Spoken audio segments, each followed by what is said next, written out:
This is the Scorecard, where you score the latest sports news and in-depth views. I'm Anton Roxas. On the Scorecard tonight,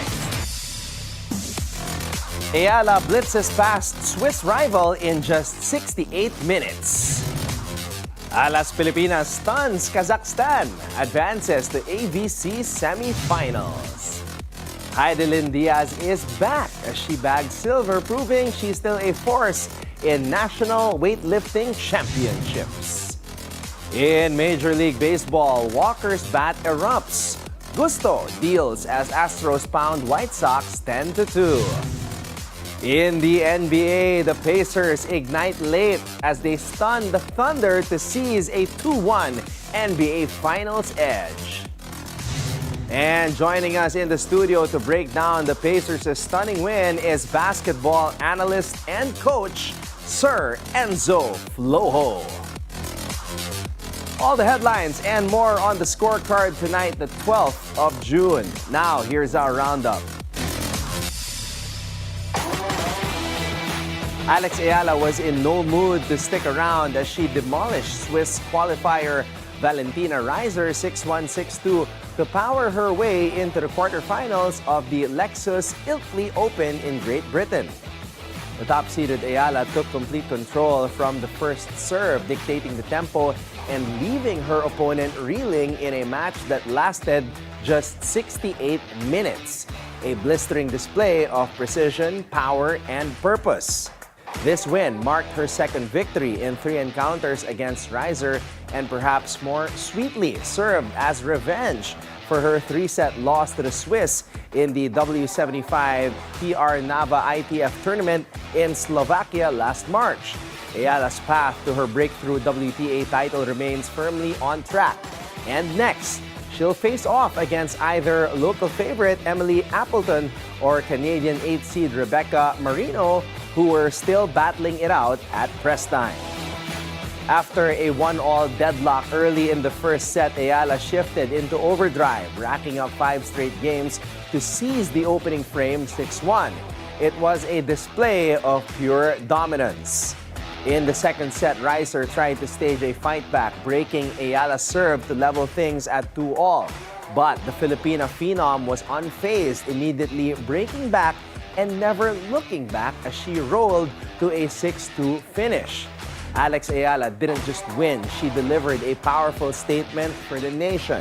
A 68-minute masterclass right in time for Independence Day as she carries the flag proudly on the global stage. And she's just getting started.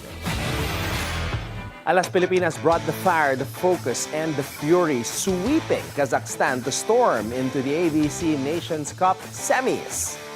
Alas Pilipinas swept Kazakhstan 25-21, 25-15, 25-19 to punch their ticket to the ABC Women's Volleyball Nations Cup semifinals on Thursday in Hanoi, Vietnam.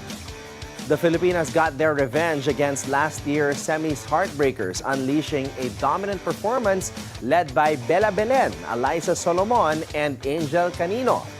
Belen topped all scores with 16 points. Solomon added 14 and Canino chipped in 12 as the Philippines secured the top seed in Pool B with a 4-1 record and 13 points. Gia de Guzman's steady setting kept the offense flowing, with Del Palomata and Fifi Sharma providing timely blocks and points. Tied at 17 in the third set, Alas went on a 5-0 blitz behind Palomata's block. Then Belen and Solomon sealed the deal with back-to-back hits. The Filipinas started strong in set 1, then unleashed a 10-0 run in the second set to take full control. Despite Kazakhstan's size advantage, Alas Pilipinas outsmarted and outplayed them with speed, defense, and teamwork. The Filipinas will face the second seed from Pool A in the knockout semis on Friday, with defending champs Vietnam and Chinese Taipei battling it out for the other spot. Alas Pilipinas is playing with purpose, power, and pure passion. This team is just getting started. Hidilyn Diaz Naranjo. Yes, the Hidilyn is back in action. The country's first ever Olympic gold medalist returned to competition at the National Weightlifting Championships in Dumaguete and did not disappoint. In her much-awaited comeback, the 34-year-old powerhouse clinched a silver medal, finishing just behind fellow Olympian and rising star Elrin Ando. Ando took top honors with a total lift of 220 kilograms, composed of a 95-kilogram snatch and 125-kilogram clean and jerk. Diaz Naranjo, meanwhile, registered a total of 202 kilograms with an 87-kilogram snatch and a 115-kilogram clean and jerk. Not bad. Not bad at all for someone who just recently got back into training mode. Now, it may have been a silver finish, but make no mistake, this was a reminder that Diaz Naranjo is not done yet. In fact, she recently declared her intent to go for one last Olympic run, though she humbly adds it will all depend on her life situation, with family remaining her top priority. The fire is still there, the strength is building, and the legend continues. Max Verstappen hits the track in Montreal, eyeing a record fourth consecutive win in Canada. But with just one penalty point left to spare, he's driving on a tightrope. The Red Bull star is third in the standings with 137 points, trailing Oscar Piastri with 186 and Lando Norris with 176, as McLaren continues to dominate. His biggest threat this weekend? Himself. After a deliberate collision with George Russell in Spain, he's one strike away from a race ban in Austria. Red Bull's Helmut Marko calls that possibility a catastrophe. Verstappen knows the pressure. Meanwhile, McLaren is flying. Mercedes hopes to break through, and Ferrari is looking for a miracle. Lewis Hamilton, winless this year, returns to the site of his maiden win, needing a boost. Lance Stroll returns from surgery to a hero's welcome, and Haas celebrates race number 200 with a throwback gray livery. It's Canada, it's crunch time, and for Max Verstappen, every move matters. Moving on to Major League Baseball, the Astros fired on all cylinders at Daikin Park, torching the White Sox 10-2 behind a breakout game from Christian Walker and a sharp start from rookie Ryan Gusto. Walker drove in 4 runs with a 2-run blast and a 2-run double, finishing with 3 runs as Houston turned in one of its most complete games of the season. Gusto picked up his first win since April, striking out 7 over 6 strong innings while touching 97 miles per hour. The Astros, who have struggled to start games fast, jumped to a 3-0 lead in the first, a frame where they had previously been outscored 38-15. The win, combined with a Seattle loss, pushed Houston's lead to the AL West to a season-high 4 games over the Mariners and Angels. Altuve added 2 hits, including his 2,300th career knock, trailing only Freddie Freeman among active hitters. Walker's strong night included a bloop single and a shot at the cycle, falling short with a strikeout in the 7th. The Astros are now 8-0 and Walker goes deep, a promising sign as they enter a grueling stretch of 13 games without a break. And now, in the NBA, this right here is the place to be for every Indianer. For the first time in 25 years, the NBA Finals returned to Gainbridge Fieldhouse, and fans packed the arena to the rafters, juiced up and ready to roar. The energy off the charts. Thousands donning shirts that scream, but this is Indiana, clapping, stomping, screaming their hearts out, sending a thunderous message before tip-off. And who else showed up? Indiana Fever, cheering the Indiana Pacers. Terry Crews was in the building, and even Pacers legend Reggie Miller couldn't help but sing with pure uncut joy. And the game, Benedict Mathurin came off the bench like a man on a mission, exploding for 27 scintillating points, while Tyrese Halliburton played maestro with 22 points, 11 assists, and 9 rebounds, as the Indiana Pacers roared past the Oklahoma City Thunder 116-107, seizing a 2-1 advantage in the NBA Finals. All heart, all hustle, all in. Pascal Siakam added 21 points, and the Pacers' bench flipped the script with a staggering 49-18 edge in reserve scoring. OKC didn't go quietly. Jalen Williams had 26, Shai Gilgeous-Alexander dropped 24, and Chet Holmgren poured in 20 as the Thunder held a slim edge heading into the fourth. But that's when Indiana said, no, not in our house. The final frame, all Pacers, and the stats simply epic. TJ McConnell put up a box score for the ages. 10 points, 5 assists, 5 steals in 15 minutes. No one has ever done that off the bench in a finals game until now. And when Aaron Nesmith delivered a statement foul on Alex Caruso with 2 minutes and 35 to go, the Thunder never recovered. This wasn't just a win, this was a declaration. Final score, Pacers 116, Thunder 107. But wait, there's more. After the game, despite being gassed from his all-out performance, Tyrese Haliburton found a moment to spend time with a young fan. What a champ, on and off the court. Game 4 stays in Naptown, and believe this series just got real. And now here's your daily dose of sports lingo. Which sepak takraw move looks like a gymnastic flip and delivers a powerful serve? It's the horse kick serve, a highly acrobatic and electrifying move that combines flexibility, timing, and sheer athleticism.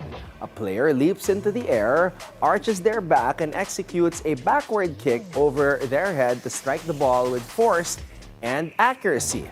This serve is often used by advanced players to catch opponents off guard. It requires perfect coordination, core strength, and years of practice to master. When done correctly, it's not just a technique, it's a crowd-rousing spectacle that shows the beauty and intensity of sepak takraw. The horse kick serve is more than a move, it's a statement of skill, power, and precision on the court. Now it's time for our off-court buzzer. Red Bull Racing just got a whole lot more interesting as 17-year-old phenom Arvid Lindblad has been officially cleared to race in Formula One even before his 18th birthday. Thanks to a rare super license exemption, Lindblad is now eligible to jump into F1 action, and the timing couldn't be hotter. And Red Bull's youngest ace could even be thrusted into Formula One glory if Max Verstappen's penalty count boils over in Indiana. Max Verstappen is 1 penalty point away from a one-race ban, and with Canada just around the corner, the grid could be seeing a massive shakeup. Should the unthinkable happen, though, Lindblad is ready. The team is already making waves in Formula 2, and Red Bull bosses are buzzing about his potential. And that's not all. This development cranks up the heat on Liam Lawson, who's been struggling to make an impact. With Isaac Hadjar shining at Racing Bulls, Lawson's seat looks more and more unstable. Lindblad, who already has the super license points, turns 18 this August. But the exemption now gives Red Bull flexibility. He's expected to take part in multiple practice sessions this season. And if he keeps delivering, he could be on the F1 grid full-time by 2026. For now, the focus is on Canada, on whether Max Verstappen will cross the line, literally and figuratively. Now, if a ban comes, remember this name, Arvid Lindblad. The tremendous talent is waiting in the wings, and F1 could be in for a wild, young, and new chapter. And that's our roundup for tonight, the 12th of June. Up next, joining us in the studio to break down the Pacers' stunning win is basketball analyst Enzo Flojo. When we return right here on The Scorecard.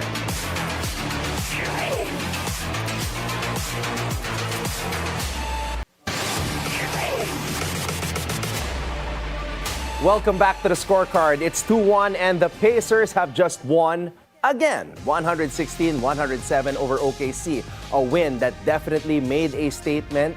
And here to break down Game 3 and to share his insights on how Game 4 might unravel is an old friend of mine, basketball analyst, former Batang Gilas assistant coach, and current scout, Mr. Enzo Flojo.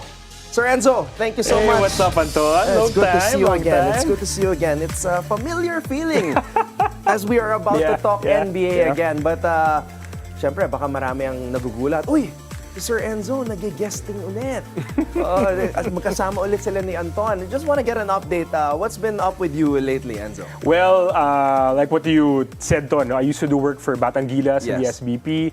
Currently a media officer for FIBA, and I'm doing sports editing work for a few clients internationally. So it's really been being neck deep in sports media, doing stuff for the NBA, the NFL, and stuff like that. Yeah. So talagang the grind continues for us, my friend. Never ends, Ton. Yeah. All right. So this morning, we were up early. We were watching Game 3 of the NBA Finals. And alam mo, to start, bakit kaya dinadoubt pa rin up to now itong Indiana? The odds were not in Indiana's favor bago nagsimula ang serye.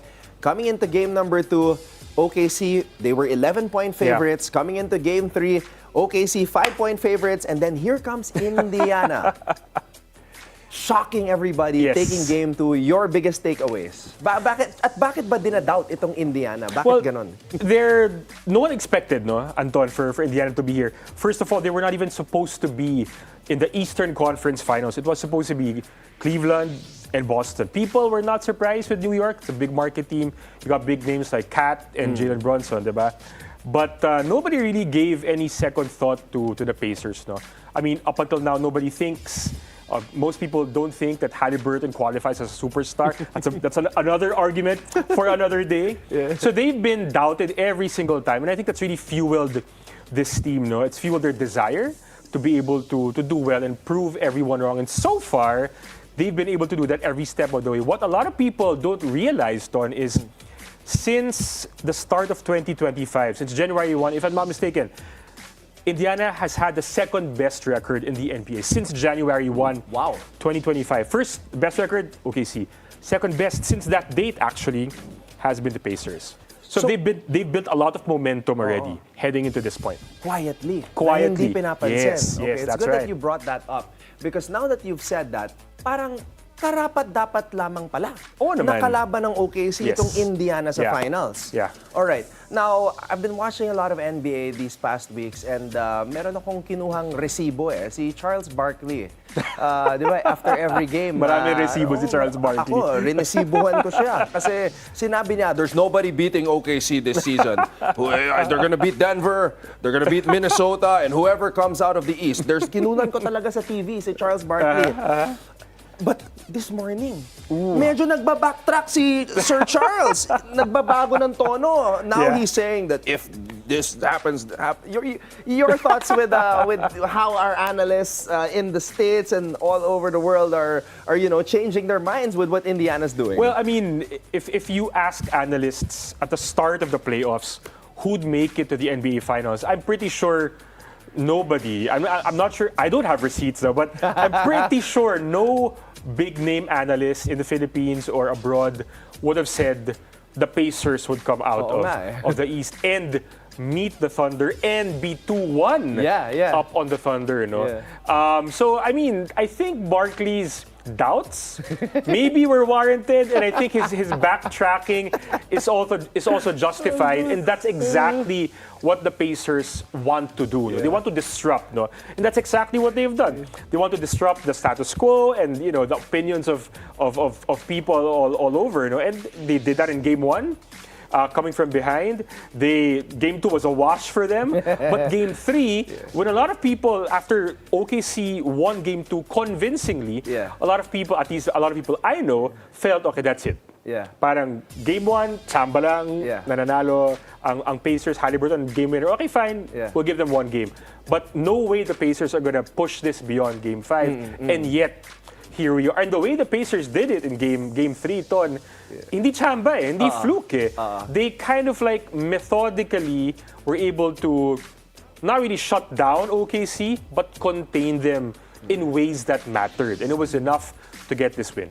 And so I want to talk about the bench because in the lead up to the finals, ang sinasabi ng mga analysts at ng mga tao, ang pinakamalalim na bench talaga, ang OKC at ang Indiana. Kasi yung New York, alam naman natin, wala silang bench. Si Tom Thibodeau, napilitan na lang kung na gamitin yung iba. Kung meron man, hindi ilalaro ni Tom Thibodeau yung bench. Diba? Kahit may bench, hindi pinapalaro. Kaya, ayun, they fired him. Nako. Denver, wala ring bench. Yeah. Si Russell Westbrook lang yung bench. Minsan nagiging Westbrick pa. So, etong dalawan to, OKC and Indiana, they have the best bench in the NBA. But in this game number 3, 18 points lamang yung bench scoring ng OKC. Samantalang Benedict Mathurin, isang tao lang, 27 points. Your thoughts on this matchup between the benches of both teams? Well, I think that's been the X factor so far the first 3 games. No? Whoever has the stronger bench has the advantage. We saw it in Game 2 when Aaron Wiggins and Caruso were the ones who really stepped up for OKC and won that game big time for them in Game 2. In Game 3, complete turnaround. No? As you said, Benedict Mathurin, 27 points in 22 minutes, 9 out of 12 from the field. He's his best game in a long time. Maybe his most memorable game ever, no? And he was in a game where you had SGA, the league MVP. SGA was not the best Canadian player on the floor. It was Benedict Mathurin who was the best Canadian player on the floor. And he was playing for the Pacers. Big reason why they won this game. And para sa akin, si SGA, kasi he set such a high standard na tuwing nakaka-30 itong si SGA, mahirapan talunin itong OKC. 38 in game number 1, 34 in game number 2, 24 lamang. Or was it 26 lamang in game number 3. So, that's not gonna cut it for SGA standards. Now, one guy I want to highlight, itong si TJ McConnell. There was this one interview that he took part in, the young man and the 3, and he was talking about how in the NBA, he should have like a certain role. And yung role niya is to guard players 94 feet. Nakita natin yon dito sa Game 3. That was his unique selling point, kumbaga, as an NBA player. Parang in street ball, siya yung parang gusto mong kakampi, pero ayaw mong kaaway. Kasi kiti-kiti siya sa defense doon.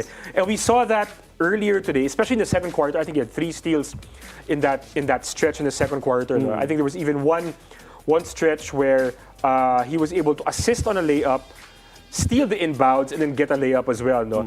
And that's important, Ton, because I think OKC, if I remember, they had 19 turnovers in this game, and I think 13 of those were steals for India. And that's important because steals are not dead ball turnovers. Those are live ball turnovers. And that means when the defense steals the ball, they can automatically get a point. That's what TJ McConnell did. What that does is it changes the energy of the team. And that's what he was able to do for the Pacers kanina. And ayun, pinalabas yung steal ni, titira si Nembhard. And then look at number 9. Look at number 9. Saan siya nakapwesto? Look, he's very active, makakaagaw, boom. Kiti-kiti talaga to. No? yung tipong ano ba to? Ayokong kalaban to. Nakakainis. All right. Sir Enzo, looking forward to game number 4. Itong OKC, kung ang Indiana ang comeback kings, ang OKC ang bounce back kings. Kasi hindi to natatalo ng back-to-back. They're the best at bouncing back, and they bounce back in a big way. Do you think that's gonna happen in game number 4? Babawi ba itong OKC? What do you see happening? Oh my God, I remember you asking me these questions before also, Tono. And I think they will, honestly. No? I mean, absolutely. And pwede mo ko resibuhan dyan, Tono. Ibabarkli kita. They face a similar situation against the Nuggets a couple of rounds ago. They were down 2-1. They lost game 3 in that series also, but they bounced back in game 4. It was a close game against the Nuggets. I think it'll be a close game also in game 4 at Indiana. But I think the smart money is on SGA, Chet, Jalen Williams to be able to bounce back, square it at 2-2, game 5 back in OKC, and then that's going to be a barn burner in OKC. But I definitely think they will bounce back because I think it's going to be so important. I don't think they can afford to go down 3-1 kasi Indiana, momentum fuels this team. No? They're playing with a chip on their shoulder because nobody is buying the Indiana hype. But if they get game 4, if they go up 3-1, they're going to have that self-belief. That's going to be, I think that's going to be enough to tide them over for this series. So I think must win on game 4 for OKC. And in our time of covering the NBA Finals, Enzo, alam natin to, it was only the LeBron James Cleveland Cavaliers squad that came back from a 3-1 deficit. So we could see this again kung mangyari nga yan. But as you brought up, and pati si Kendrick Perkins sinabi na to, when the series goes back to OKC, it's gonna be tied 2-2. So, before I let you go, Enzo, eto, kasi nung nakaraan, si Neon Man, Marcus Chu, he was here. Oh, nagsigawan na naman kami. Shout out to Neon Man. He said that this could be over in 5 games. OKC daw. OKC. Well, definitely not gonna happen anymore. So, ikaw ba? How far do you see this series going? Do you think that there's a chance na umabot to ng full distance? Ano sa tingin mo? Well, I think that OKC made some miscalculations in Game 3. They're gonna make good adjustments because they're that good a team, no? And Coach Mark Diagono is just a very good coach also. And they do have the league MVP. I think he's been the best player, most consistent player throughout the entire season. So I think it'll be OKC in 6. I think that, and this is no knock on Indiana. Yeah. They're a very good team. I think Haliburton, for the record, is a superstar in my book. But I think that SGA has had enough, no? I think it's time for him to really put on that Superman cape and mantle and just, put a rightful tuldok to his MVP season. The best way for him to end it is with the championship and with the Finals MVP trophy. And I think he's going to do that. So you're saying that they're going to win the next 3 games? Yes. Wow. All right. Well, let's see. Let's see. Sir Enzo, thank you so much for the time. And great doing this again. Finally. Of course. Finally, natuloy din. Thank you so much, Anton. Thank you. Up next, 2 stars, 1 stage. Chet Holmgren and Pascal Siakam look to make their presence felt in the paint. Shai Gilgeous-Alexander and Tyrese Haliburton, though, they're pulling up from deep and pulling the strings. This is NBA Finals, Game 4, and the pressure is officially on. So you can keep your eyes on the prize.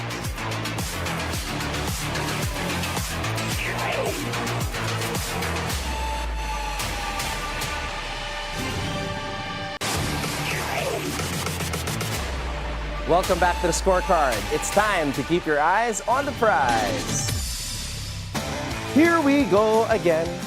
Pag-usapan natin ang mangyayari sa susunod na yugto ng NBA Finals.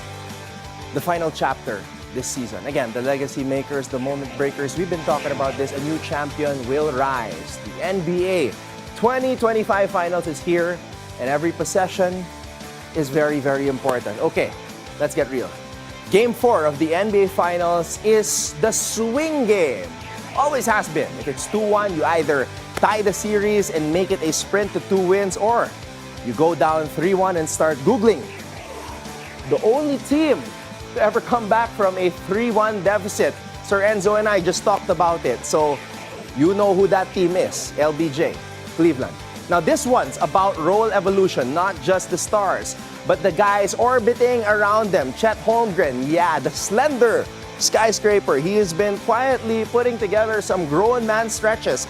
I'm talking rebounding in traffic, running the floor, and those soft touch 15-foot floaters that scream future all-star. Now if he gets 15 plus in Game 4, that's the Thunder unlocking cheat code mode. And then, syempre, Mr. Pascal Siakam. The man's a chaos agent. One night, he's Euro-stepping through 3 defenders. The next, he's hitting turnaround jumpers like it's 2019 again. If both these guys get 15 plus, itong dalawang to you're going to see this game break open early. Depende lang kung sino sa kanila yung gagawa. Now the guards. Tyrese Haliburton and Shai Gilgeous-Alexander living in different universes statistically, but when they start launching, the building shifts. Haliburton's got that 2-dribble pull-up from 28 feet that is just downright disrespectful. And Shai, he's a mid-range surgeon. Don't sleep on him. He'll step back and knock down 2 or 3 threes without blinking.